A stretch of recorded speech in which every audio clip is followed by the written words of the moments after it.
professionals that black people have today were the baby No, boomers.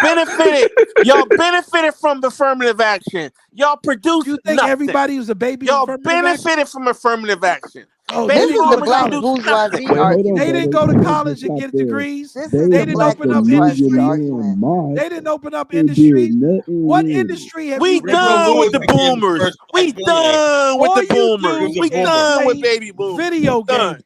You're a perpetual Hey, child. Colin, sit this one That's out. all You're you Gen know how X, to bro. do. You're Gen X, All bro. you do, Yeah, all your You're Tyler, Gen X, generation bro. you does started to be is our play whole video African. games. I would Y'all have ain't never Hey, even guessed really that missing Jonathan, from you college you. muffled. Genesis and You Gen muffled. as a baby generation, baby boomer No, Yeah, I generation. know, man. Who sister, did y'all I produce? agree with I you. want to know who y'all I agree produced. with you. Listen to this These new dumb shit. Negroes are finished. Who did the They baby haven't even boomers started, Nah, produce? and they're, hey, Dollar they're Bill, is done. that All finished that y'all now? did You was They're You started done. suck to the muffled, get wealth Jonathan. out of We the can't black hear you. community, and y'all moved the white You want a neighborhoods. Negro? That's the You only thing baby Negroes would boomers get did. angry. That's You the are the only thing Negroes. baby boomers did. You are the Y'all Negroes moved to who get white neighborhoods who and get y'all angry tried at to assimilate. get That's the only angry thing at y'all people did. Let's who move the come from conversation. other countries May I ask a Listen, question? I'm on my study shit tonight. and get an Baby Hey, boomers did education. Then absolutely you All right, nothing all for the right. Negroes, black Hey, community. Jamal, check this out. Hold up. you Look. Negroes, No, Hey, okay. Kyler, you're you not a hey, baby let boomer, Negroes let so the just bro let ask a Kyler are sit this question. one somewhere out, Let's bro. get back. Let's get back lazy, to the topic. Okay, Hey, I'm let gonna the be bro back. ask a question. What I really came up here for. Yeah, I'm dropping everybody down. Then we're gonna talk about the you topic. I Negroes, want to hear Jamal has to say about the topic. Hold up. you know, Let you me don't even get, know so the damn everybody, we'll topic. get back to the topic. His brain is fried with video games. Go play video games. Oh God. That's all your generation. Go ahead and play video games. You don't own nothing. All right, everybody drop down. Let's take a minute. Everybody cool off and everything like that. It's been a good show. And like I said, look, man, if you guys can't do nothing for me, you want to hate my guts, that's fine. But at least hit the damn like button. You know, I did a show almost 800 views 2 nights ago and only like 25 likes. That's a shame. You know, I'm not asking for much, man. Hit the damn like button. I'm trying to get the algorithm up in there and whatnot. So when I look at freaking Afro Stink Tank and whatnot, he did a stupid ass video and he got like a white audience and whatnot. Yeah, man, brother, man, blah, blah, blah. I don't know what he's talking about. You know, he's full-fledged Kamala liberal, but he called himself a Pan-Africanist, whatever. And he got 9,000 views in one day. You know, come on. Afro Stink Tank, y'all gonna let Afro Stink Tank beat me? You know, why? Because people are liking his videos, and when you like videos, it gets pushed throughout the internet. You know, more people subscribe, more people watch it, and stuff like that. It just keeps going viral. You know, so hit the damn like button, folks. You know, I'm not asking for much. All right, now this topic tonight. We played a video about this guy. What's his name, Montana, and like that. You know, nothing personal against anybody, but you know, with the divination, grift, and the culture stuff like that. You know, I have no problem with people getting their money. Do what you got to do, right? But what I hate is people say that okay, that there's something wrong with me. I'm telling you, look, I'm good. I'm all right. You know, no, Kala, you need this, blah, blah, blah. I said, look, I'm good. I'm all right, you know. But the conversation I'm always saying is, how come we never basically have the spirituality is never centered around us getting bettering ourselves financially and materially and stuff like that in our life and everything? Why is everything why? Because you could just basically hypothetically say spirituality. It could be whatever you want to be. But when it comes down to something real and tangible or not, you really got to show something, right? If you say your spirituality is about us getting wealth, let's say Creflo Dolls speaks the prosperity gospel, right? If that's your grift, prosperity gospel and everything like that, you know that people are not going to listen to you unless they actually their life is getting better or something's getting better, you know. But my problem with the spiritual gurus is I don't see people getting better, and the next thing you know, they're telling you, "Oh yeah, you're spiritual." I say, "Yeah, but my financial situation is still goddamn the same thing," you know. So, all right, Jamal, you're up first. What do you think?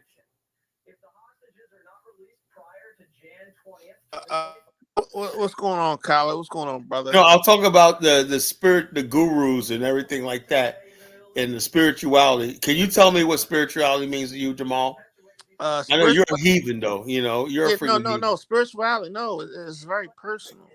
You know, spirituality is you and your relationship with a higher being, What higher being? hold on, or a doctrine, right? It could be a doctrine, a spiritual system, right? I do believe that people should have some kind of spirituality to themselves because I believe there's a higher being. Can you tell me what spirituality means? Spirituality is just something that's greater than you, right?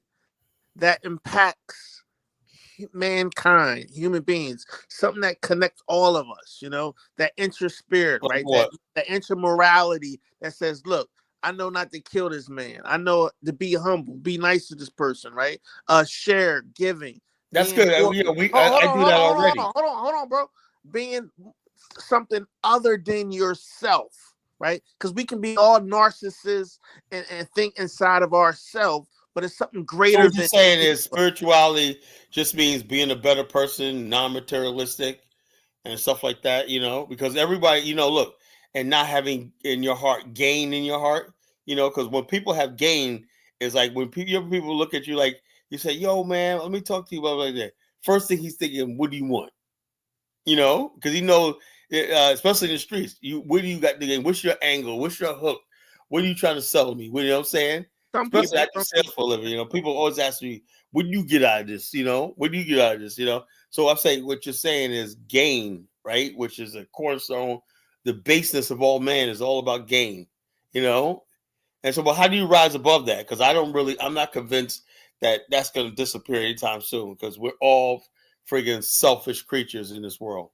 So how Well, come? and that's where, Kyla, we're all selfish, but that's where spirituality comes in, right Yeah, there. but I don't see Hold on, people hold who on. say their spirituality. I don't see them. I don't see any difference between them and everybody else. But what I'm saying is, you can have greed, you can want gain, but it's about balance also. It's also about giving, right? It ain't always about receiving, Kyla. Sometimes Well, I you know got that, but like I greater said, than but yourself. people think that materialism, gain, braggadocio, and selfishness, that's just human nature, And so I'm gonna Yeah, but say like this. I'm still like look. I'm like this. Now, can you do that without actually joining an organization? of course you can. Yeah, Well, that's my point. of course. So you could do all that in your personal life. You don't have to join. And this is not swiping you, Mrs. Dime. But But I got Kyle, I will say this: when you join an organization and you're around like-minded people, it reinforces so what you're you're so let me ask you doing. a question. Mhm. All right, let's say you around other people, right? Right. Should you guys go off into like the woods or something like that and live away from? Because when you're around other people, when you're around like-minded people, of course, that's what a cult is. They get you He away needs to go to from the what they woods. do. Kyle, you have these things called retreats, right? So you may Yeah, retreat retreat. for Yeah. a week or 2 weeks around one another in the forest, right? And getting yourself together, right? I don't think you have to necessarily have to live the rest of your life within that circle, but you have things like retreats for a month or Well, I two, know a I've couple been of on weeks. a retreat before. Okay, yeah, I think that helps. Yeah. I couldn't be in a retreat with this nigga. I'd probably choke him. But dollar bill, you may need a retreat. No, I Be don't need a honest. retreat. Jamal wanted me to go to retreat with him. What was that? Oh, hell no. With Professor Day to the Poconos? You said, Yeah, Jamal? with Professor Davis. Yeah. Hey, listen. Jamal, imagine being a retreat with Jamal, man. Hell no. Hey, That's yo, like listen, torture. man, I'm a whole vibe, man. I'm a It'll be whole like vibe. being in middle school again. Listen, I'm a whole vibe, dollar bill. We can talk that New York stuff on a retreat, but not every day on YouTube. Come on, dollar bill. I couldn't do it, bro. I'm sorry. I love you, brother, but I couldn't. I love you too, dollar bill, but we can't be time machines all the time. We got to You know think what it about the is? future, See, brother. a people who don't have respect for the past No, I are respect the past, damned to but have not their every future day. Come done on, over bro. again. And so the problem with some of you guys, right, is that you have no respect. And I can understand if you've had certain situations. All of us have had different traumas in our lives. But if you don't know the past, you can't predict the future. And so you want to go back and say, it's all about the future. You don't realize that this is the greatest wealth transfer that the world has ever seen. These same baby boomers that you're talking about, where all of the wealth is calcified in the black community and the white community, will be transferring this wealth. And so when you guys keep talking about what is new, you have to, in order for you to build a house, you have to have a foundation, right? So when you keep talking about you're going to disrespect your foundation, why should your foundation give something to you? Just because you're new and flashy? Because that doesn't mean it has no The substance. foundation that you're talking So about what I'm talking, was got it from somebody else before them. excuse me. So what I'm saying to you is, when I say spirit, caller, we used to say that the spirit in Hebrew is called your ruach. Your ruach is your spirit. When you see a body that's dead, that's absent from the spirit, right? I mean, it doesn't move. it has no functionality. When you see that body with that spirit inside of it, it's how you relate to people. Okay, it's how do you relate to yourself. It's a reflection of your inner self and your outer self. That's your ruach. That's your spirit. So different for different people, spirituality takes on many different facets of their lives. Some people express it, okay, in various different in meditation, some in praying, okay, some in just saying Om and becoming one with the sound. Whatever edifies you spiritually, that feeds you, that gives you a sense of purpose. For you, it's the Afristan. It's Oh yeah. black people. Yeah. That's your spirituality, right? Your spirit Yep. calling out to your ancestors saying that we have to become better men. We have to become a nation. A nation of people. We have to learn from the past to prepare the young people for the future. Soon we shall pass off the scene, right? But we can't give it to people who don't understand or have any respect, okay? Not only for their ancestors, for their elders. You can't give something to someone who will just squander it just because they're going to be here on the scene, right? That's all I have to say. Yeah, we have to basically, like I said, my spirituality, like I told Mystic Diamond a little while ago, my spirituality. Carla, can I get my take on it real quick and tell Hold you on, what spirituality means to me? let me finish before I say. Before you say let me finish. My spirituality, I'm gonna repeat it one more time again, is basically ever since I learned my spirituality when I was like 9 years old, and I got called nigga. Ever since that time, right? So from 9 years old to now, right? I knew what I had to do, who I was in this world, who that was my spirituality, keeping my sanity and trying to survive and keep who I am, my spirit up, as a black person in a white world. That's what I believe, And the bottom line, I'm always conscious that 24 hours a day. There's no doubt in my mind that that's going to be like that to the day I leave this earth, That's spirituality. But some people, I listen to some of these crazy niggas on TV and whatnot, and they're talking all this crazy stuff about we should love everybody. And look, that sounds beautiful and everything. But my spirituality tells me that I'm black, I gotta love myself, love my people.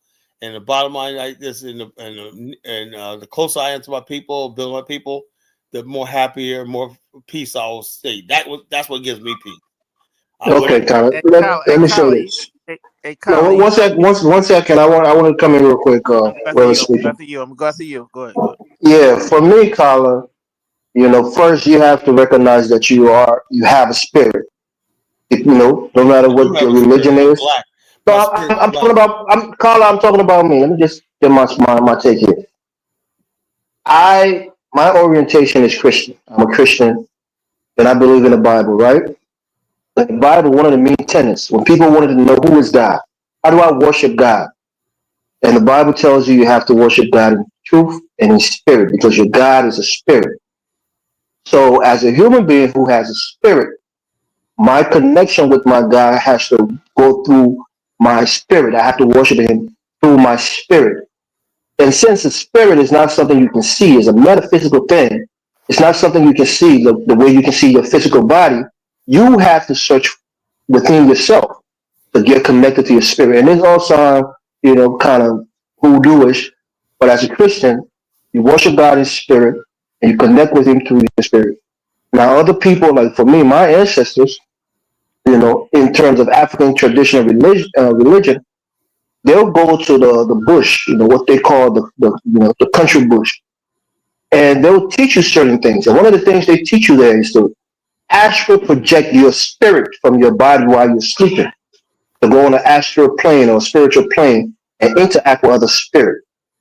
Now, as a Christian, I'd stay away from that. It's dangerous. It can cause a lot of spiritual problems and conflicts. But as a Christian, I worship God in spirit through my prayer, my meditation, my communication with him, everything is done through the spirit, and he communicates with me through the spirit as well. So for me, that's what spirituality means in my Christian belief. But in traditional beliefs, it means a whole different thing to other people, and how to connect your spirit with other people's spirit and interact with them on a spiritual plane. But for me, I don't do that. I don't astral project. I don't leave my body with my spirit. I just worship God and talk to him in my spirit, in my body. That's all. That sounds good, everything like that. But like I said, I still after everything, right? I'm getting what people are talking about and everything like that, but I don't see like when people say spirituality. I don't see. I get what you're saying, but I don't see the urgency. Like it's life and death. Colin, you gotta get in touch with your spirituality one night. You're gonna miss the boat. And I'm like saying to myself, and then I look at the shady characters involved with all this stuff, this guy Montana and stuff like that, and just something in me, right? Like I said, I got a PhD in Negroology. I'm saying to myself, just something in my spirit, like you say, spirit. My mother always says spirit. See something in my Colin, post the link, please. Mr. Don wants to come back up. Okay, what you gonna Guys, I see? gotta go. I appreciate everything. I All right, wanted to brother apologize Dalville. to the sister. Like I said, I was rude to her before. I want to apologize to you, sister, for my ignorance and my rudeness. I understand how you feel the way you feel, and I hope that's of some significance. Too much sipping. No, I don't sip, bro. I'm just telling the truth because you Negroes, man, y'all are weird. But good night. All right, Dalville, brother. Talk to you later, brother. All right. Well, like I said, look, I used to hear people in church all the time. You see, my spirit wasn't right. My spirit wasn't right. Is your spirit your conscious? Is that what we're talking about? Conscious? Can I tell you about what I think of spirituality? Go ahead, Big Black. Okay, spirituality is just another word for religion. This is basically, it's like, okay, we don't want to do religion. A lot of the countries say we don't do religion because, you know, it's man-made. And then Oh, they say, let well, me we'll ask do. you a question, Big Black. Right? Mhm. And I'm gonna say something that's gonna offend some people, right? Bottom line, I don't mean to, but it probably will. It seems to me when I'm basically listening to people like Polite, Sonetta, and all these other people like that, it seems to me, especially the Malachi York people, right? The Yorkies, whatever, like that. It's the Nuwapians. It seems to me that these new spiritual cultists, right? It's like they want to basically do certain things, whether it's smoking weed, illicit sex, whatever like that. And they don't want to have to be judged about it. Because in the Bible and the Quran and Torah, they talk about these things like vice, like sex outside of marriage and stuff like that. But the spiritual people, they just kick all that stuff like morality and stuff like that to the curb. And so I'm saying to myself, I'm in a spiritual. It seems to me that when people say that, they're just basically saying, I can do whatever I want to do because I'm spiritual now. I don't need to follow what the Bible says or the Quran says and everything. I'm spiritual now or not, And it's like, what does that mean? In every religion or anything you do, you always have to give something up. There's always got to be a sacrifice. You know what I'm saying, Yeah, Big Black? yeah, yeah, There's got to be yeah. a sacrifice.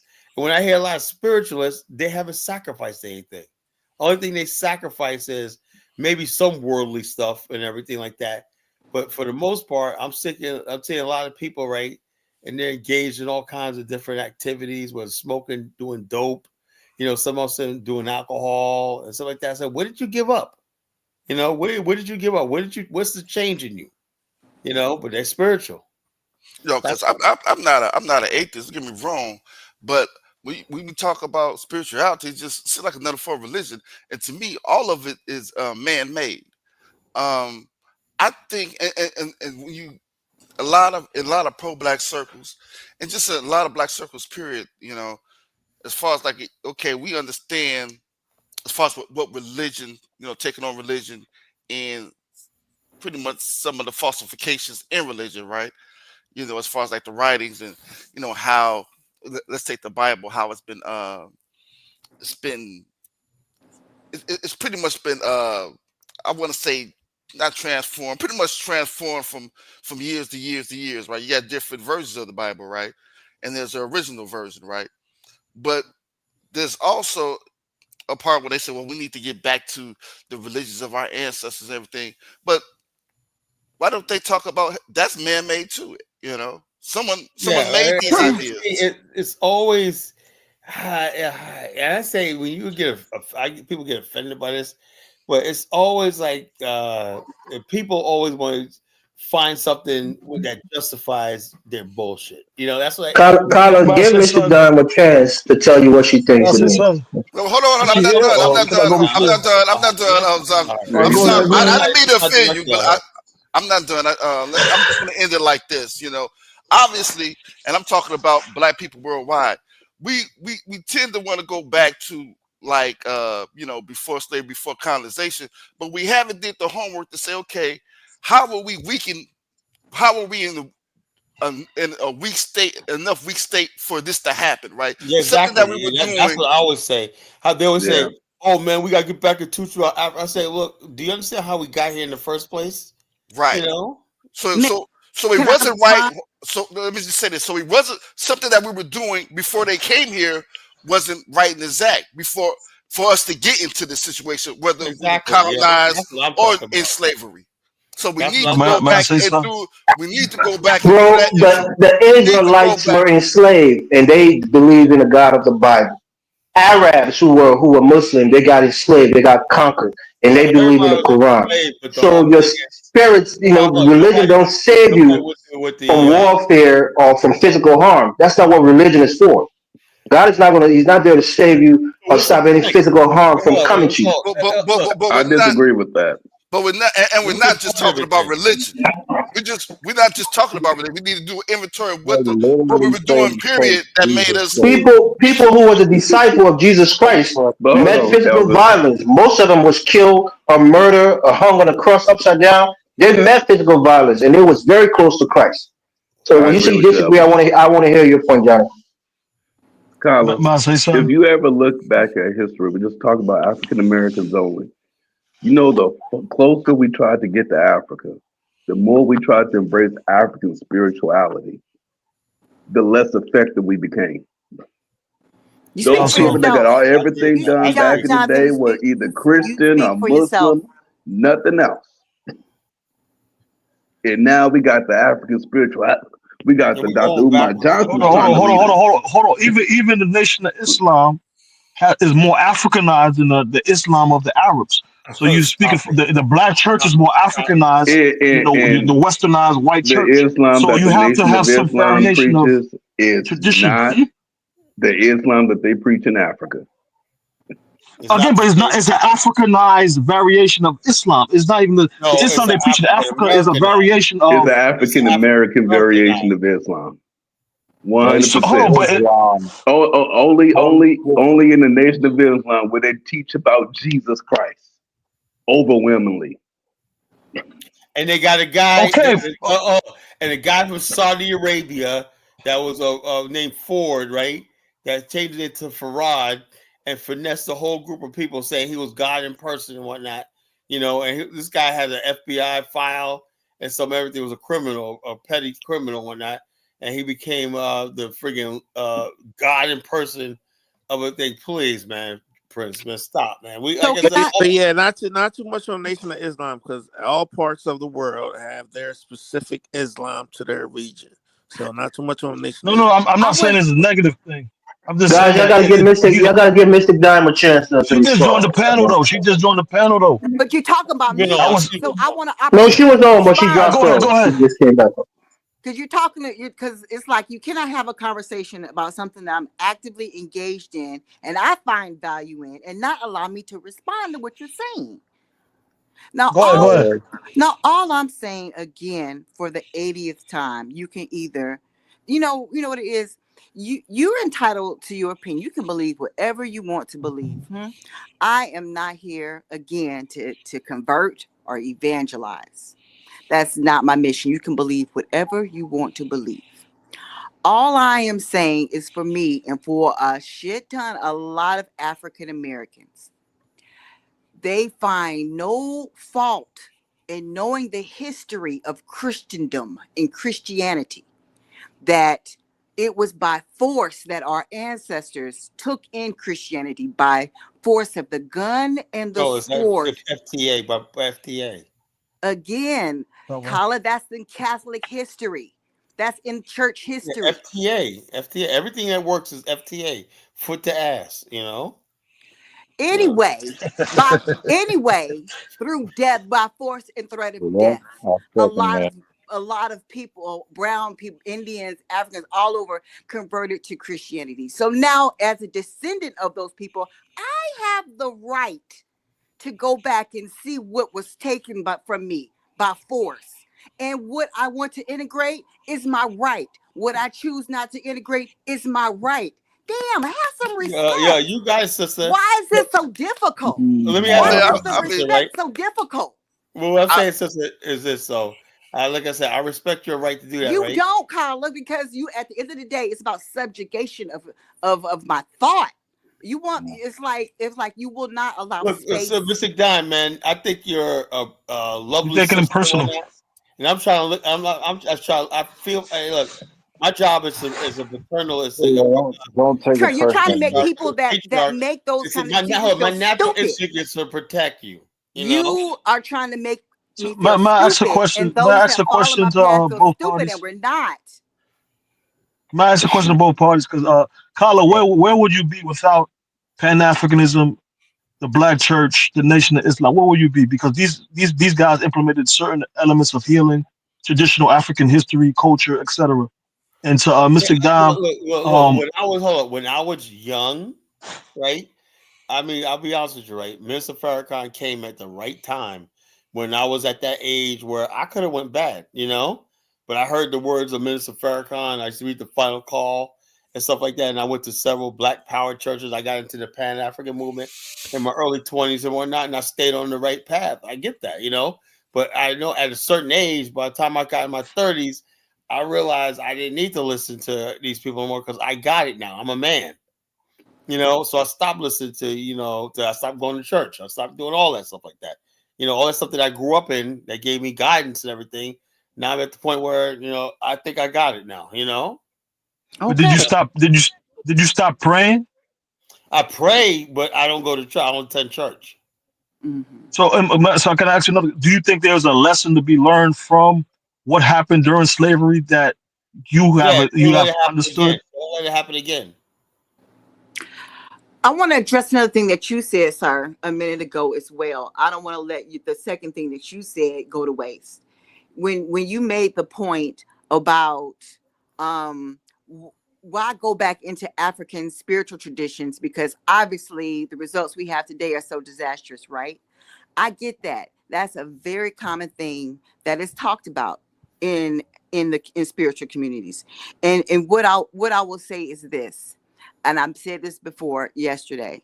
African leaders and chiefs played a large part in the destruction of their own spiritual systems when they weaponized them against their own people for the sake of power, from behind the laws and the wars and battles that they lost with their colonizers. So it's like it gets a bad rap. So have a proper framework of history before you demonize the spiritual Oh systems, because no, that's I don't. who you I are. don't demonize system. I'm saying uh, my whole Yeah. thing is, sister, is I've studied African culture, right? I Me believe too. Me too. prior Thoroughly. to the Europeans, right, coming there and whatnot, African society was based really, really on freedom and justice and equality, and there was a balance, right? There was no such people that had power of life and death over people like that. The king had to defer to the law. Well, now he could be in prison if he broke the law or let the people down or whatever like that. That's a society. What happened when Europeans came there and their gun trade and everything like that? Suddenly, chiefs and everything were armed and they basically usurped power from the normal the council of elders and all these other people that govern African society lost power, and now the power is in the hand of thugs and black people in America. Warlords. Yeah. Yeah, warlords. And black people in America are going to places like Ghana and they're talking about bound to and Nigeria bound to chiefs, and these are nothing but warlords that were put there by Europeans to keep the slave trade going like that. So you going down there talking about, oh, I'm going to do my Oshun and blah, blah, blah. No, incorrect history. You're mixing wires, and you're about to create a bomb because that's No, not. They don't go together. That's happened. They a lot of powers and whatnot that you see in West Africa, with like especially Dahomey and stuff like that, they were propped up by Europeans. Can we admit that?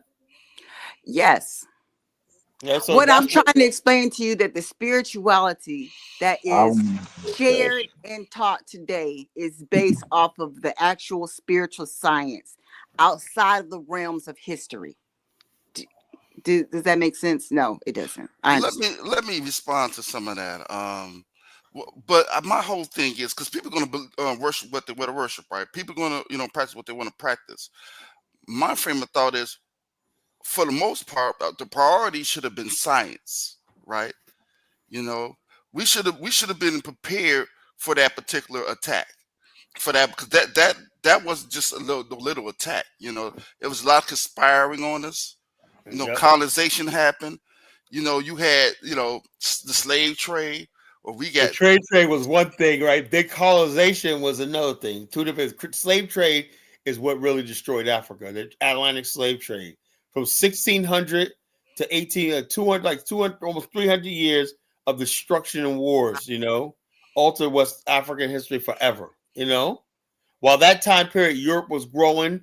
They had the Age of Enlightenment and everything like that. Asia was growing. They had the Meiji Restoration in Japan and the growth of Asian power in that. Africa, West Africa in particular, went through the worst degradation in human history for 200-something years. Beginning in 1600s, Colin, tell the whole history. The whole history is slavery was over. Europe said slavery was over. Africa said nonsense. That's where our money comes from. And no, this is what happened. This is what happened. Whoa.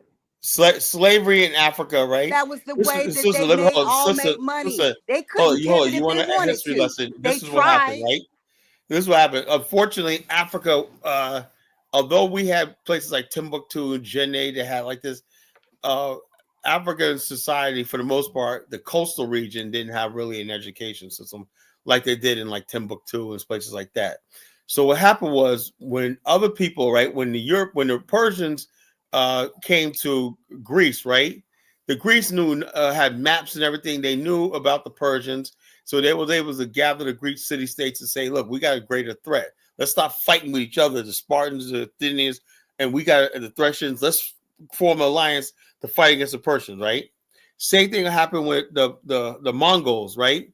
The Han tribes got together and built the Great Wall of China like this. Everywhere in the world, this is what happened. But in Africa, right, they said, instead of saying the enemy afar is worse than the enemy right over here, and every other people, like the Gauls, right, united against the Roman Empire, right? The British, the Saxon tribes united against the Roman tribe, whatnot. Why? They said we hate each other, but we got a greater enemy, Rome. Same thing what happened in the Rhineland. They would unite against the thing. But in Africa, when they saw the Europeans, they saw each other as the enemy and the European as a friend. You see the difference? That's how the slave trade happened. I understand. The African mind to this day sees white people as and that's dangerous because the Africans who think like that are in the majority and they hold the power. Like Mike Olawale, he got up here last night, basically justifying slavery. Right. Well, everyone saw themselves as sovereign nations, so that was part of it. Hold on. This is the whole thing. Other people saw themselves, Greek city-states were sovereign nations, right? But they were smart enough to realize the common threat was the Persians, when they came, Same thing with the Chinese. They had sovereign territories and whatnot. Other people. Irregardless, you cannot dismiss that footnote of history I just gave you. That is a significant footnote about the minds. Plus, y'all didn't even hear it. You're skipping through history though, because the European initially he came as an aggressor, but he was passive aggressive. All the other entities you naming, they came as aggressors. even like the Europeans used to fight amongst themselves until the Moors. They had to unite to get rid of the Moors, and after that, they united back again. So this is not a situation that's unique to Africans. The European never showed his face, even though he ran himself in a certain way in history. He never showed his face as a true. The whole thing is everybody else is they did this. Other people did the same thing all over the world, but they weren't fooled. They were like, "Look, these Hold on, but Africans kept the Europeans on the shores. They never allowed them in the inlands like that until like the 1800s. This is factual. No, that's a lie. The Europeans built a 50 slave force along the coast of West Africa. That wasn't just along the coast. Key facts is the coast. They didn't allow them in the inlands. The thing is, the coast became the most dominant. Go inland because their ass would die. Please stop that. They was aggressive towards them. They were not allowed to. You guys are denoting what your ancestors did by saying stuff like that. Man, stop with that nonsense. The Africans saw the Europeans as their best friends and allies and whatnot, and that's what happened, bro. You know. But you're minimizing the fullness of the history, so you're not going to get the full lesson of what happened. Like it is, you know. And also, do you know there were no guns ever pointed at the Africans? The Europeans had no intention of going to Africa. None of the guns on the slave force were pointed inward. They were all pointed towards the sea. Why is that? No, because they armed different collaborators to attack other Africans. Hold up, they never thought Africans were any threat, you know, to them. Because they stood with allied tribes. They shouldn't even be allowed to make those slave castles on the coast. Yeah, that's what I'm saying. They stood. Do you understand? They stood with allied. There's certain tribes they befriended along the waters. They gave them certain areas where they stay at, and they would never go inland. So these tribes were their partners. Right, but you're proving a point. If that's the case, then why do we think you think Africa is worth preserving to us? You keep saying Africans. There's different tribes in Africa. That's what I keep telling you. All of them, right there. You can't say all of them. That's why I'm saying you're not getting the fullness of what happened. Preaching the gospel of Africa to us, or if Africa is that much of a failure, let's. It's not a failure. It's not a failure. It's a failure. If you look at what happened in America, hold on. If you look at what happened in America and compared to what happened in Africa, Africa is still majority African. 80% of Africa is still African. Man. It doesn't but matter. 80% of America is European. 80% of Europe in abstract poverty. The wealthiest black people live here in the United States. But this technically is the first. This is the home of the empire. This is the home of the European. Well, whatever. So it doesn't really matter. Look at Africa right now. West Africa is the poorest region in the world. Yeah, I ain't gonna. No, but it's one of the quickest rising nations in the world. Is all in Africa. Yeah, right. Even your master Joe Biden's over there in Angola. Why is he in Angola? Ain't no Africa rising, bro. Come on, stop. Why is Joe Biden in Angola then? I have no idea. That's Angola. And the bottom line. No, but why is your master Joe Biden in Angola, man? Hey, look, I ain't my master, bro.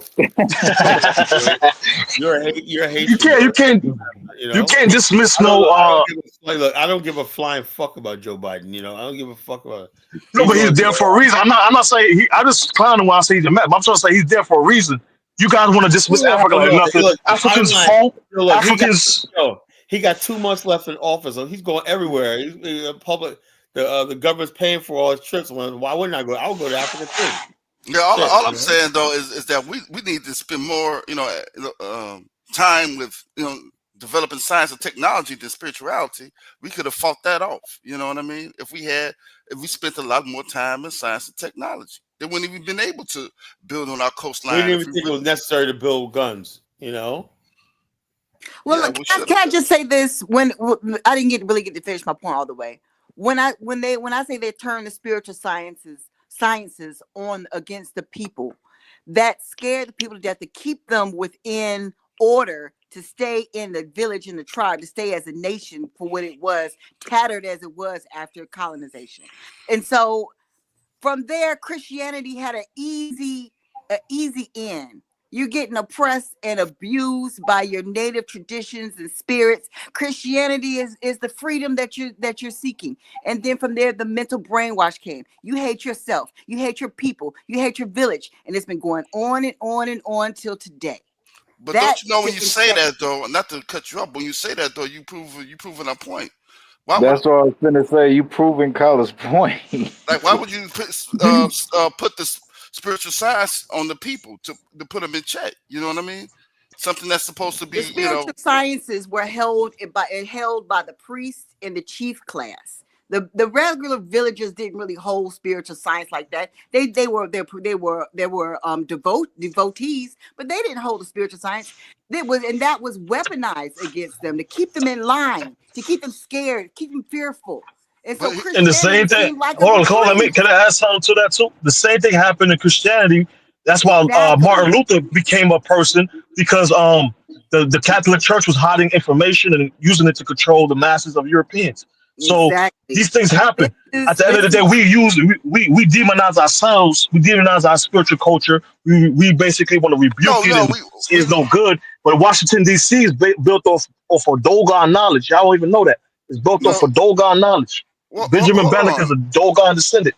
Well, hold on. No, we look at what happened in the past to see what went wrong. Because when we tried to use that spiritual science on the invaders, that shit wasn't working. It worked on the people, but it didn't work on the invaders. The place that it worked was in Haiti. That's kind of overblown. You know, they still have to It walk around worked with in Haiti. swords. In Haiti, been failing forever. They needed some weaponry.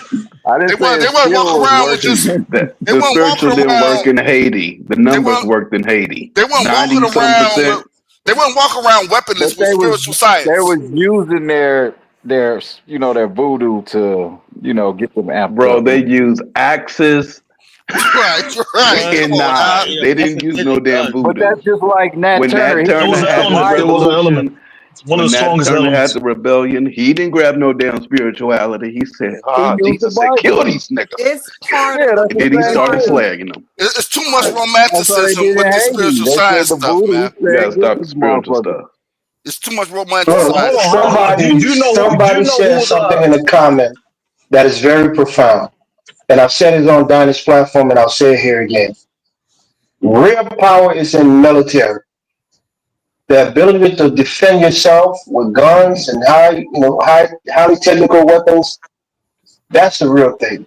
If I was to tell you about certain spiritual things in Africa, there are certain areas in Africa that certain spirits or entities are controlling. So when you leave that zone, you don't have the same powers that you do. Like, for example, somebody from my village is the most powerful spiritually when they're in my village.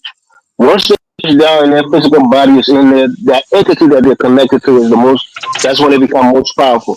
So most of these things are regional. Most of these spirits and deities that work with African spirituality is regional.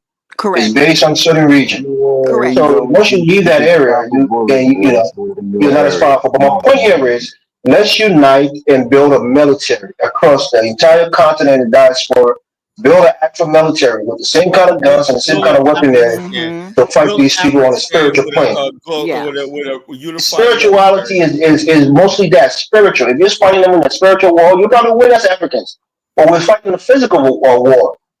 Sometimes the spirit can work through you, through your physical body, but the spirit don't come out and fight wars for you physically. That's not how it works. What wars are these? What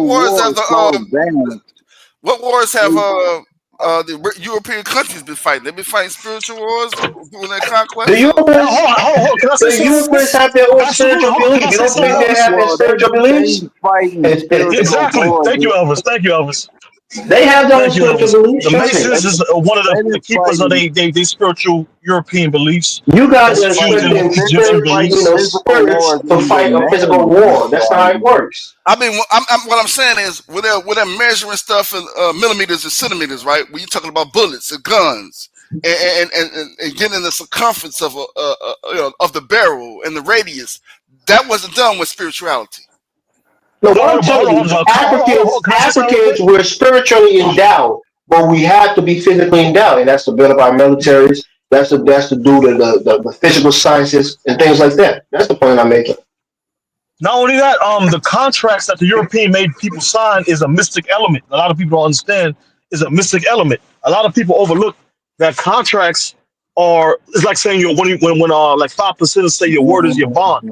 That The contract contract is a is written agreement bullshit. from those people. That's why the Native Americans, some of these people, they always talk about what the contract they're signing because the contract is a written agreement. They broke all the However, treaties, man. That shit is bullshit. no, it's not Well, bullshit. It's mystic. It's mystic, bro. You Well, gotta well, understand. It's mystic. why don't we get all? I got an idea. Why don't we get all the spiritual people and just make a force field over Africa and problem solved? That's how it That's not works. how You're it not works. praying physical yeah, or Mr. spiritual John war. would That's do not it, how it works. You have to learn about metaphysical, esoteric, Yo, Islam That's not how it to works. learn about what you this stuff. call it? Hey, Elvis, will that fit? Will that basically like be the Infinity Stones? You have the soul stone, right, Kyla? How do you get the soul stone? You have to go and get it in your spirit. You have to die, and your spirit goes to another world to get that thing. You can't get it physically.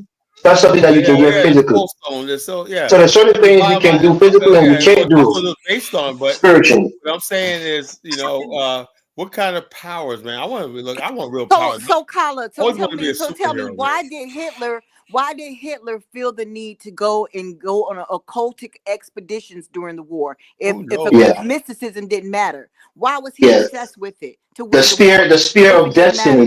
that they got because they think that will give them victory. The spear that Exactly. pierced Jesus' rib. And you realize that they lost. Yeah, they lost. Hold on. But there was There's That a lot of means stop mysticism. trying to follow the spirit shit. The point Oh, but is, no. But the European, the even point is the Catholic every Church, group of they people on this have planet they have their have spiritual African system and schools. beliefs. They That's have all. different spiritual Africans are things that no they take different. from all around the globe that they keep in their little sacred areas in Europe. You do know that, right? They have African stools, African spears, African These people stones. have their groups. They have their They have shrines that they go to and worship and exactly. then offer They offerings. have the They We do Indian the they same stuff. thing. take They have the things from They they have just the Native Africa go American into and stuff. they with hold the them spirit. things as trophies. No, it's not just trophies. That's what they tell. They're not stupid about the mystics. They teach you that it's nothing, but it's a big deal to them. But Jonathan, why do you don't think you the believe that Romans white was people have spiritual beliefs, spiritual systems that they worship Exactly. and What is give it? offerings Paganism? similar to What that is that? with the Africans? You don't believe that? Yeah, spirituality is but No, always they no, got that out there. Like Oh, okay, okay. they had no, this, and I'll tell and you why. And I'll tell you why. It doesn't take me to be spiritual to knock your ass down and slay your family. It takes me to be evil to do that. What spiritual system says it's okay to do that in any of these religions or spiritual things that you guys are talking about right now? Satan worship. That's spirit. That's their spiritual system. but okay, but see, Jonathan, this is the thing. I think you and I both know good and well that there are also systems that would allow someone to kill their entire family the next day and they ain't ever left their house. That's the spiritual science I'm talking about. And that happens in Nigeria when people Thank think that you. they're going to get So you paid know what I'm overnight by talking about. slaying their mama. And nigga, you That's, still broke. Please that's stop the why this ritual was shit. such a good topic because these spiritual gurus and masters, it ain't nothing but bullshit at the end of Is the day. the So thing may I ask is, a question? in a financial world that we live in, y'all gonna try to do some spiritual shit? Now I think You you gonna Absolutely. That's what I deposit keep your spirit saying. at a Absolutely. bank account? You You gonna expect the try to spirit, go and again, stop I'm a and Christian. buy some I'm not shit a with some spiritualist, spiritual right? shit? But you expect the spiritual to transfer into the physical. That's not how it works. There's certain things you have to It's do not for the real. spiritual to May manifest I say certain things something? in the physical. Listen, That's how it if works. the it is real, spiritual man. never transfers into the physical, it's not real. Yes, it does. Yes, it does. But it does though. No, If no, you look no. at the Listen, what I Jewish said. community, I if you said look, if the spiritual never transfers into the physical, it's It not real. does. It does. but it does though. let me ask It Elvis does. this. Okay, Well, that's then let when me it be a becomes jackass. real. Let me be a Elvis, That's when it jackass. let me becomes ask you You this, real. know what? You Elvis. need to go hang Ask out. Mystic Dime. If you want to talk spiritualist, ask her. She knows more about it than I That's do. when it Hey, I'm becomes gonna Okay, real. end the okay. live stream, folks. Y'all can stay on. I'm stay Well, on all I would say, 5 hours. ask Carla, you Carla, tired? Y'all please depressing don't Yeah, I'm Carla's bring tired. spirit. Yeah, I'm Let's tired. talk. please don't clickbait This this. You tired of this was a shit? good Please this don't was a click. good show. It turned out Carla, better Kyla, please, than go I smoke a thought. Carla, please cigarette do not or a I clickbait cigar this appreciate and it. come topic I back. again. appreciate all the Do content not tonight. clickbait this You guys topic 30, really again. made your 30 more case. minutes, man. Just stay up Do 30 more not minutes. clickbait this 30 again. more minutes, Kyla. Go Let Mystic smoke Dime go into it, Carl. You Yeah. put you in the live. But can, I- She can, wants can to I I ask answer that Carla a suggest question. question I that though? you get up not in the make morning. this a clickbait Can I topic ask again. Carla a question? Go Can I ahead. ask Ask him. Carla a question? Yeah, go ahead. Don't The use black it race, then. period, whatever region, whatever part of it that you are, is mostly led by spiritual men. So how do you see yourself leading the black I race don't see or your that. I part of the really black look. race without I don't spiritualism? see that. I'm like this. My whole thing is whatever it is, it has to translate into the real and the tangible. That's the way I am. You can have all the spirit. How did we arrive there? Some people arrive there by praying to a rock. Some people are praying to a head of lettuce. Some people might have a spiritual awakening. Some people might have like a piff and the sun, the clouds open up and a big beam of sunlight coming in. I see it a lot, whatever it A lot you is. don't know. But so long as we get to the point where we're building something, hey, I'm all cool with it. Whatever gets you off, I don't care. I don't either. But You believe what you want. You do what you want. Please Yeah, don't that's what I'm saying. As clickbait long this as we again. get to the promised land. Oh, yeah, please don't clickbait this topic again, Carla. I beg. I beg. Yeah, I had to do it, man, Missy Dime. Please don't. I'm not for clickbait, sir. Please don't. I said she'll be in here later on. Somebody said they're gonna dime me out and said we're gonna get Missy Dime, Colin. And showing up here, you show up when oh my God. I'm in trouble. No, please don't clickbait me again. Okay. Give it 30 more minutes, Colin. 30 more, get out of here, man. Come on, give it. You guys finish up, man. All right. You can see I still talk. I do that in the live stream. Well, no. Give it 30 No, more don't minutes. end the live stream. Just let us talk, Colin. No. Go downstairs and have some. Colin, go downstairs, have some yak or something, man. Nah, I already went downstairs. Go downstairs, have some food. I'll mute myself and watch TV. Yeah, you guys. There you go.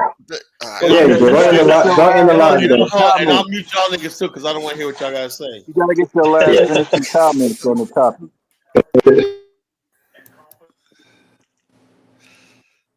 But like I said, what's the man name? Dollar Bill was saying earlier too. We're not going to heal. We're not going to go forward unless we heal from our traumas. And a lot of us want to avoid the traumas to just talk about the present day, which is dangerous. Because you got to understand. Heal, you said what? We could look back at the past. Our ancestors, they were fighting and shit. Why is it that we got to heal before we do some shit? They didn't have to heal. But I'm saying only today that it's a different time, who though. are freer and better off. We got to hear spiritually before we can come together and build some shit. That's dumb. You don't think we're at a point where we're stepping on one another's toes? So there's an element of need for healing. I mean, but what's the name story, man? Dollar Bill story was like every black man was Ike Turner back in the 50s and shit. He was, man. You gonna tell me that I respect my elders? Yes, I do. But now we are talking stupid. I can't respect that. Well, he was just he's stubborn, man, because he thinks in the monolithic way. Like, so he think everybody is the same, and flat black. Like, everybody wasn't going through the same thing. So, but I think his overall idea, because even some of the stuff he's saying is like there's writings of where European women was saying that they were envious of black women because black women have an element of freedom. And they had like writers, they had poets, and all this type of stuff in the freedom, 1800s. writers, poets, educators, innovators, so invention, first millionaires. They was always working as well. But the black women were just so suppressed. They couldn't do nothing. Some of the elements he's talking about did exist, but he probably want to zero in on that. Think it did. Yeah, but you got to hear him out. You could have corrected him. But you don't think that some of the elements where he's talking about led to other elements in the culture that created new traumas and fears. Like some people fear of marriage, some people fears of like marriage, of commitment. People's broken homes. Some of the first drug dealers were people from broken homes. Whenever they talk about the reason why they're not married, don't want to get married, it's always money related. But you got to remember that because they go hop into another relationship with a thug right afterwards, don't they? He was talking. They go hop into another relationship with a cheater right afterwards, don't they? So that's not the issue. If it was like that, man, if you look at the Black Panther documentaries, the Black Panther documentaries, it was a lot of females. There's a lot of women in the females in that. They had my aunties. They were part of this thing called the Eastern Stars. They were out there, and they were married. So what the fuck y'all Mm. would ever done? Yeah, I kind of disagree with him when he said something about they made a move. I get what he's saying because they didn't have a conscious effort to create like a black feminist figure, but there was still a lot of black women in the pro black Pan Africanist movement. Even to this day, you see a lot of them because a lot of Pan African events are full of women. So I don't fully agree with what he's saying, but there was a conscious effort to push more of a anti-black men using feminist talking points, using a fake black woman figure type thing.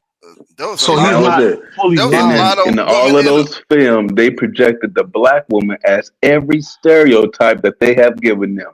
The overly fat, rude, sassy, oppressed, angry woman. If you don't want to put that image on the man and be like, well, that's true, but what they did about the black woman ain't true, you look stupid. Because in all the Yeah, movies it that they kind did of. this shit with, they did all of that shit to the black woman too. They didn't look innocent and everything. what's They that black that projected every negative image and stereotype in those movies on both sides. And what's niggas that is up black here woman that validating that that shit. that that won an award that played like some a mammy role but couldn't even get in to get her to accept her award. They wouldn't even let her in. Oh, Was it? I heard that on the Nas song. Yeah, I heard about that. Yeah, But that you don't think it's trauma? Because I'm not African American, but I still see some of the elements. You don't think it's trauma from watching films like that, where people devalue their own blackness from them films, and yeah. there's a need for some level of spirituality to heal from those kind of traumas from watching, Well, it's it was false or ultra negative narratives. well, yeah, some brainwashing that was going on in the '70s with the black exploitation films. We're not saying that, some brainwashing going on. There was a whole lot But of brainwashing going on. Right. Now, you ever notice that whenever there was black people that were making the movies and directing the movies, we didn't have all that crazy shit. There was some bad shit that happened, yeah. But when white people, when they direct and shit, they go to the extreme. but you don't think that like some of those imageries led to trauma, and then eventually in the '90s, when people who kind of didn't have the same foundation, they started making those same type of films and music themselves, though. It always makes me confused Well, that the people that who went through that the trauma, the actual trauma, comes yeah. out better than the people who didn't go through the trauma. See that goes to the That question: doesn't make any sense. is life The people imitate who came art out or of is art slavery, imitate experienced life? slavery, thrive. But the niggas today that ain't going through no slavery, you ain't getting your ass bashed in by the police like they did. Because So what is yeah, your excuse? movies like Kunta Kinte did, you find out that the writer was naval intelligence and he stole the story and all kind of shit. So you can't really rely on a movie. Yeah, No, my point is this. Like I'm saying that even though say that those are minuscule stories, there was people that ran away from home. There's people that grew up in group homes or whatever. Those are minuscule stories. But with time and using those images, it created an element in some of these youths that eventually destroyed their own community because some of those children became drug dealers, etc.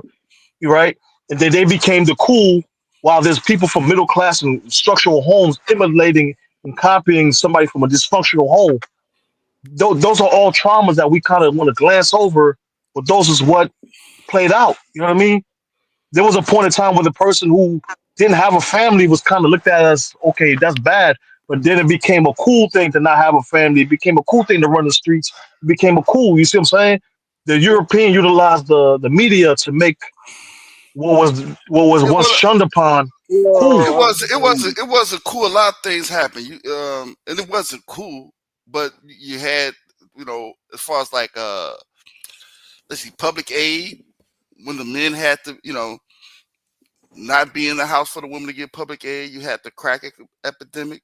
You know those things happened. It wasn't cool to do that. It's just something that certain circumstances led to things like that. Yeah, but I'm saying you don't think the following generation would now, because they even some of these kids today they singing about selling drugs, but maybe the previous generation just did it out of a quick need for some money.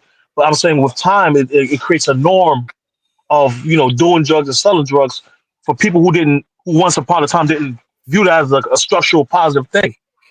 And I think it's rooted in trauma and it's rooted in elements of manipulation. All these things is affecting us, I would think directly that and was indirectly. true if black criminal behavior wasn't way lower than it was back then, or And black people being in jail is way lower than it was back then, or black people being way poor and less financially capable is way higher in comparison to we should be worse off, and we're not worse off That's if that's spiritualism, though. true. Your ancestors is protecting you guys, but you don't want to give them credit. But there's no, also, no, that's not it. yeah, it That's is. not That's not. That's the thing. spiritualism. No, that's not That's it, Yes, it man. is. Let me go. that's Let's not go back How is that to not spiritualism. spiritualism? no. It What's is. going on? What's going on? But you The understand too. The ancestors information ain't age. protecting shit, A lot of bro. us. A lot of us didn't even. A lot of this information age when we're going back in history and we're going back and learning things about ourselves, right? Positive things about our history, going back to Africa, learning about our history in Africa and all that type of stuff.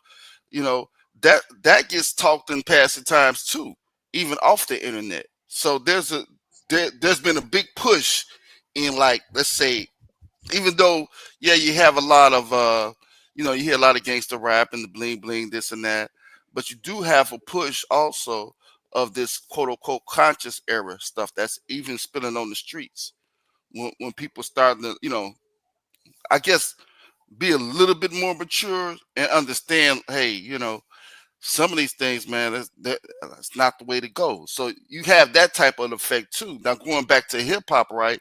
Hip hop wasn't always like that. I grew up in the golden age of hip hop. You had a lot of conscious rappers. You had a lot of conscious rappers, but again, because of capitalism, right? And non-black hands, in the music industry, sex sells, right? Violence sells, and that's even in movies. So a lot of the conscious rappers got pushed to the back, and sex sells, violence sells, and, and they pretty much, that's why right now the radio waves is flooded with BS music. Hmm. So can I ask another question? Do you think that black people suffer from the lack of uh you know how you say, the fact that they don't take the divine order that God has given them? Because, and if you look at whole history, you'll see that God's hand is on us. He's protecting. There's a lesson to be learned, and there's a way that we can come back even stronger than before. But we are like kicking off accountability to the side, and that's withdrawing or blocking our blessing. You know what I mean? In restoration, you think that uh the neglect of accountability? Because even when you talk about music, that's a media in which you can fully control tomorrow if we had an objective to. If you talk about housing, these are certain things that if we had a true collective and directive, we can slowly but surely start buying up property and creating our own waves if we wanted to. So, do you feel like is some part of us or some type of trauma in this is rejecting our divine blessing, because a lot of us are blessed to be here? The fact that there's people walking around, beautiful black people, 80, 90% black, 70, 75, 80, 95% black, 100% black, walking around in America. And there was a push to eliminate black people here, is nothing short of a divine order. But a lot of us come short of accountability in terms of accepting what we can do. Because I feel like sometimes we neglect the power that we do have when we say, "Oh, we can't do this and we can't do that." The white man gonna do this. The white man, you're blocking the blessing that what you guys and the power that you do have to make the change that creates, your full, restoration. You see what I'm saying? Well, Do you see that too or no? you just answered your own question. No, but I'm talking about So, Big, because Big Black don't believe in spirituality. He No, believes no, that, I'm not an atheist, man. I believe there's a God and everything, but when, my whole thing is when men starts saying, writing things down and saying what he believes God, that's coming from a from a personal experience, or a personal opinion. You know, No, but but I still aren't believe. you inspired every day though? Yeah, I believe. Yeah, I believe. No, Yeah, I I'm think. saying as a person, you're inspired. If you start writing about what black is, I can't just throw out your book in the trash because I say, I got to write my own personal book. You see what I'm saying? Like, No, to no, a I ain't certain talking about degree. what black is. I'm talking about religion and religion. Period. I'm not talking about what black is. No, but I'm But saying the yeah, book is about that's what God is to you. That's what the Bible is. It's some no. It's what different God characters is or to different the. individuals.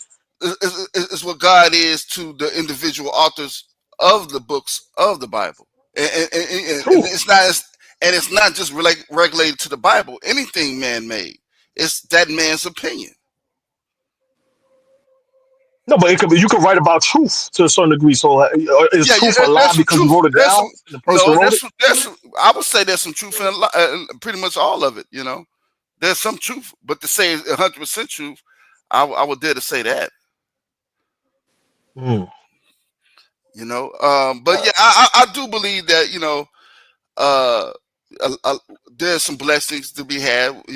Us going through some of the things, getting out of some of the things that we've been through. Again, when we talk about even with the black church, a lot of times, even in slavery, that was the place where we can go and congregate and also develop plans and everything. Nat Turner was a preacher. You see what I'm saying? So So I'm not. can I ask you a question? Do you feel like the youth is more corrupted because they turn their back on church and they turn to like these pocket of their own spiritual system? You know what I mean? In terms of like I do. they start creating their How? own type of. Hmm? I'm sorry. Go ahead. I 100% believe that the youth is corrupted and we turned away from church. We turned away. We turned away from the only institution that we had that kept us united. And the moment we walked away from that institution, everything that we tried to push just completely fails. There's some truth. There's some truth to that. There's some truth to If that. you're gonna walk away from an institution, nigga, you need to create another one before you go ahead and walk away from it. That's You true. need That's to very create true. another one. That's true. There's some That's truth very to true. that. And, But and can So, also, you so John, imagine this? You so walked can away from the institution because you got Afrocentric enlightened. Man, man, Christian, man, no, all of that. Wait, I hold wouldn't. on. Because I every wouldn't time, say that though. I wouldn't every say that time though. I talk to a person that don't go to church, I mean, man, that's just a white people religion. They force that on us. Yeah, but if you press them on what they believe, they basically create their own belief. Afrocentric people, they have especially they follow like lanes of spirituality, like Ifa, stuff like that. Those There's lanes federal have lanes of laws and order. spirituality that don't work in Africa. No, you can't say that. There's a whole bunch of communities that are more fit because they dance together. They're more healthy because they sing together. They pray together. They harvest together. Those whole communities and touch and aided I by can I say traditional African something, religions. Go ahead. Jonathan? I'm Go ahead. still here. I'm still here, and I'm still Go ahead. listening to Go what ahead. you're saying. So I guess all of the testimonies that I have are fake and they don't exist. Of how spiritual sciences actually produce results that I'm spending and eating right now. I guess that's a lie. But No, Mr. Dom, can I ask you a question? Can I ask you a but question you real are quick? a very, very, very, very minority of out of the whole group. Because there's Just a like there's a we can all point to some success that was very wild, you know. That doesn't mean that if everyone goes that path, that's going to there's change the a world. It there's a doesn't lot. change the game You don't think because the you don't majority think of Africa practices that follow what you're following, and it ain't working, baby. no, You they have to don't. Most of them acknowledge that. follow different forms of Islam and Christianity, and they kind of are ashamed of their tradition to a certain degree. Even though they keep it, though, a lot of them still keep it. They will openly profess that they're Islamic or Christian more so than they say traditional. And I feel like even their tradition has been a light. Like traditional African culture has been a light, and it has reserved a lot of elements of morals and principles. If you go around these circles, similar to Christians, they're very upright people. Is they're usually Yeah, these kind of people who create their own kind of fake cults, and they basically it's like a personality cult. because They're different. I'm I sorry. Go think you're ahead, right. Mister. I think you're right. I think well, the problem is that I met people, right? I know people, and I don't judge people. You understand? mm, Cultists, whatever they. Yeah, you do what you want to do. You survive how you want to survive. But the people that tend to not follow Islam or Christianity, they're the ones that would generally do anything for No, some but money. it won't be like the African tradition. It'll be the people that say, I'm just spiritual. When you ask them, they say, I'm just spiritual. When they say that shit, usually that means they create their own code of laws, they do their own shit. But if you're talking to a person, they talking about they spiritual, they believe in the African traditional or Ifa, whatever, they usually follow a line of or a code of law. And it's very similar to Christians. They have a code of Right. conduct of how they move. You know Exactly. what I mean? Exactly. So Because it's very Jonathan, different than, go you ahead, Mr. because Jonathan, you would be lying. You're being disingenuous knowing Ifa spirituality because you know that the foundation of it is good character. Iwe Pele. I'm saying it right. Good character is everything. And that's the foundation of all readings of everything. If you are in Ire or if you're not in Ire, if you're in good standing or not in good standing, depends on your character. So I agree with in you, except actuality, the Ifa Ifa, priests participated in the slave trade too. well, Jonathan, Huh? I'm not here to argue about But history. but you gotta look at it from the fullness up, because you gotta understand that Wait, there's multiple hold on. I priests, want to go back to that. you know. But go ahead, Mr. Don. The All right, go ahead, Ifa priests Mister. participated in the slave trade too. Jonathan, That's true. I We have a should little we secret should about run that. to the I thing have a that little got us secret here in the about that. first place. Jonathan, I have a little secret about that. Do you Go know ahead. I want to know the secret. when that magical transition time happened? That Hmm. was really kind of a time and energy of war. And a lot of those spiritual readings and spiritual functions that were held by women went to the Babalawos and went to men. And it's been like that ever since. So in actuality, a lot of those decisions were made without the counsel, without the balance of feminine energy. So blame it on the man, right? Now, No, if we can be honest, no, no, hold on, Mr. no, Don. Let me ask you a no. question, Mr. Don, because Yeah, a yeah. lot of continental Africans don't. A lot of continental Africans don't understand that. You You ain't know, gonna listen to us, Jonathan. there's been a lot of there was African spirituality kept even during slavery, and Yes.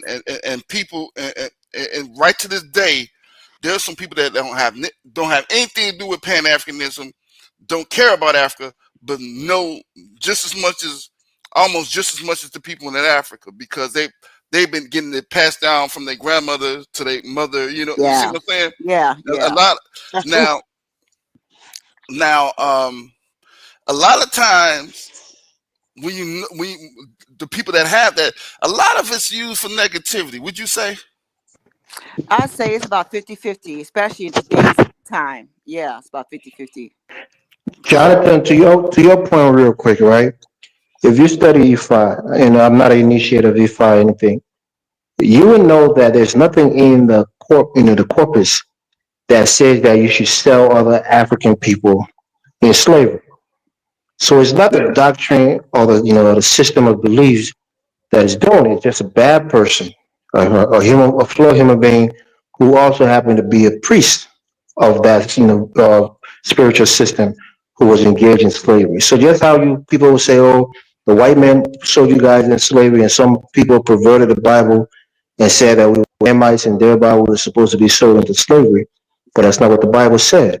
So if one person practices a religion like a priest who rapes a child, the Bible doesn't tell any priest to go rape a child. So you can't blame the religion. You blame the human being who did that, that action. So I just want to say that. And Elvis, with that, I 100% agree. And with that, we are right back to the spiritual shit. Don't mean a damn thing.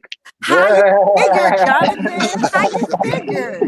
Because if Because at if the end of if the if day, your actions are based on yeah, non-spiritual shit, and there you you can do go. wicked shit and you can do good shit, Because if the spirituality was that strong, it would have stopped you from doing exactly. that No, that's not wicked how it shit. works. That's not how it works. You'll be judged after the fact. Yeah, Like you there's have certain a people that get choice. cursed. After the fact, we don't. Their Yeah. generations So get That's Yes. cursed. the so thing. so We don't Okay. want after the fact. That's the thing. We don't want You're after we the don't not want you're after not the you're fact. not fact. in After the fact, bondage. Y'all want Just as y'all Christians, want we us have a to wait. choice to Y'all do want good or us to bad. die to get to our heaven.